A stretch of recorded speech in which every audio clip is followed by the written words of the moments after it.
Iron deficiency anemia can be a debilitating condition. As you may already know, if you've been diagnosed with iron deficiency anemia, this video is going to help you a lot because I'm going to give you some information in it that you may never have heard before.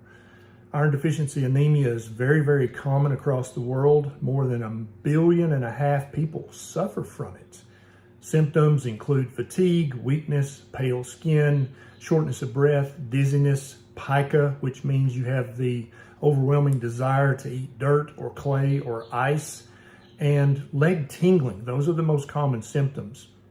The most common causes of iron deficiency anemia are either just not eating enough iron or not absorbing enough iron, and that's what this video is really going to help you understand, or you're losing blood from your body somewhere that you may or may not know about. So if you're having any of these symptoms, or if you've been diagnosed with iron deficiency anemia, definitely follow up with your doctor to make sure you don't have some occult or hidden bleeding that you're not aware of. But then after you've got that situated, then it's time to worry about, number one, eating enough iron, and number two, absorbing enough iron. That's very, very important. I'm Dr. Ken Berry, a family physician with 20 years of clinical experience, and I'm going to give you what may be your iron deficiency anemia solution. The majority of the iron you eat is absorbed through your duodenum, which is the first part of your small intestine. Most doctors know this. You may or may not have known this, but there is a bell curve distribution for your personal ability to absorb iron from your diet. And it is partly genetic, but it's also partly the food that you're eating or the food that you're not eating. Many doctors think that we all absorb iron the same exact way and in the same exact amount, and that's just not true. Some people are very good at absorbing iron from their diet. Some people are very bad at absorbing iron from their diet. There's a bell curve distribution like this graphic. So most people are right in the middle of this chart. They absorb iron tolerably well. Some people are on one end of the curve and they absorb it very, very well out of their diet. Other people absorb iron very, very poorly from their diet, especially if they're not eating the right kind of iron in their diet. There are two basic kinds of iron you can get from your diet. There's plant-based iron, which is called non-heme iron, and we won't get into what that name means. This is by far the most common iron that everybody around the world gets in their diet. The problem is that there are things in plants called phytic acid, called polyphenols, and called fiber, which can inhibit your absorption of the iron that's contained in the plant-based food. The most common sources of plant-based iron that you've probably been told to eat lots of are spinach, kale, fortified cereals, dried fruit, apricots, raisins, and beans, lentils, soybeans. And then you may have also been told to take an iron supplement or a multivitamin with iron. The problem with plant-based non-heme iron is that we don't absorb a lot of it. None of us do. Even the very best absorbers can only absorb up to 12%, give or take, of the non-heme iron in plant foods. Some of us only absorb 2% of it because of the polyphenols, the phytic acid, and the fiber. And so if you are a poor absorber, you can eat all the spinach and kale and soybean stuff that you want, and you're just not going to get enough iron absorbed into your body that your body can actually use. And the iron found in iron supplements and prescription iron pills are notoriously poorly absorbed, and much of them remain in your gastrointestinal system and wind up in your colon, which leads to the most common side effect of iron supplements and iron prescriptions, which is constipation. So if you've been eating tons of fortified cereals that are supposedly high in iron, and lots of dark green leafy vegetables, which are high in iron, but perhaps you can't absorb them, then what I'm about to talk about next may surprise you, but it also may be the key that unlocks your prison of iron deficiency anemia. The iron found in animal foods like meat and eggs is called heme iron, and it is a different molecular kind of iron than you would find in plants. It is much more absorbable And so even if a animal-based source of iron has less iron than a plant-based source, you're probably still going to get more usable iron from the animal-based source, meat and eggs, than you would get from a plant-based source, because you're able to absorb so much more of the heme iron versus the non-heme iron. Great sources of heme iron in animal-based foods are any liver at all from any animal is going to be a great source of heme iron. A serving of many livers will give you almost a full day supply of the iron that your body actually needs to and can absorb to use to correct your iron deficiency anemia. Other great sources are anchovies and sardines. Any beef, any meat, muscle flesh of an animal is going to be a good source of iron. Some are a little better than others, but if you are one of those people who just can't bring yourself to eat soft, fluffy mammals, which I totally get that, I understand, you can still get great sources of animal-based heme iron from clams, oysters, mussels, any poultry, chicken or turkey or any other poultry is a good source of iron, any seafood whatsoever, and then any egg. Pasture-raised eggs where the chickens or turkey have actually been allowed to go out and eat real chicken and turkey food have better iron and more absorbable iron, but even the cheap eggs from the grocery store, even the cheap canned oysters or clams or mussels, any of these are really good sources of highly absorbable heme iron. Most heme iron is absorbed at a rate from 20 to 40%.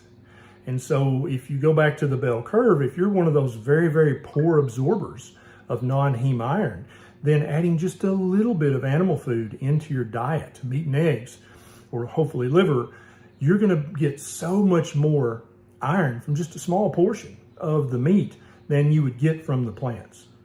Most dairy foods are not really that great of a source of heme iron. Definitely skim milk, low-fat milk, 2% milk, those are not going to give you much iron, if any, at all. Parmesan cheese and then all of the different goat cheeses are the best dairy options if you're trying to get iron from dairy. Now listen up, this is very important. If you have made an ethical or religious decision not to eat meat in your diet, that's okay, but here's what you've got to understand. If you're a poor absorber on the bell curve, then you're never going to correct your iron deficiency anemia unless you add in some kind of animal-based heme iron into your diet so that you can actually absorb it and your body can actually use it. This is what I call therapeutic meat, okay? Now, there are multiple examples where religions have made exemptions for people's health care. A good example is a Jewish rabbi has said that it's okay for Jews to use desiccated pork thyroid in the form of Armour, Nature, WP, Urfa thyroid because it's therapeutic. And so even though Jews are told not to eat pork, they can use this product because it has a therapeutic benefit that they perhaps can't get from the synthetic thyroid replacement hormones. So I want you to consider having a therapeutic meat exemption in whatever your ethical diet, vegan, vegetarian, whether it's just ethical or whether it's religious.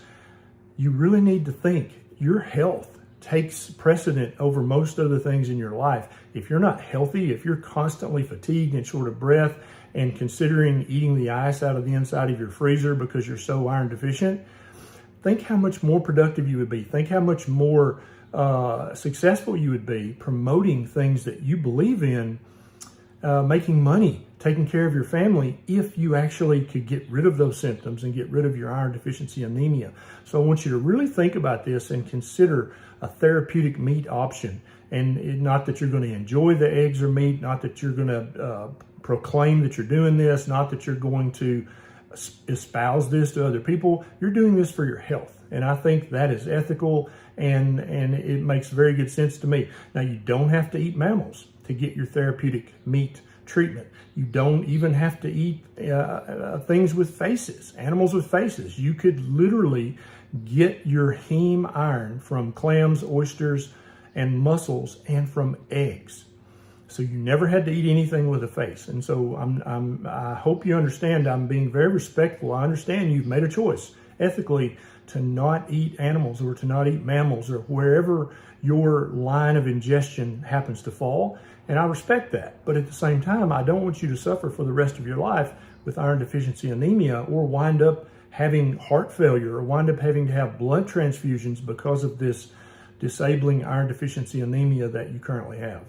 The most at-risk populations for developing iron deficiency anemia are children of all ages, reproductive age women, pregnant women, and then the elderly. These are the people most at risk for developing this, and these are the people that, regardless of what ethical decisions you've made about what you're going to eat or not eat, you really need to think about the therapeutic meat option in order to reclaim your health. People who are frequent blood donors can have this. Congestive heart failure patients can have iron deficiency anemia. People with gut conditions like ulcerative colitis, Crohn's, celiac disease, or if you've had a Roux-en-Y gastric bypass surgery, you are at increased risk for iron deficiency anemia.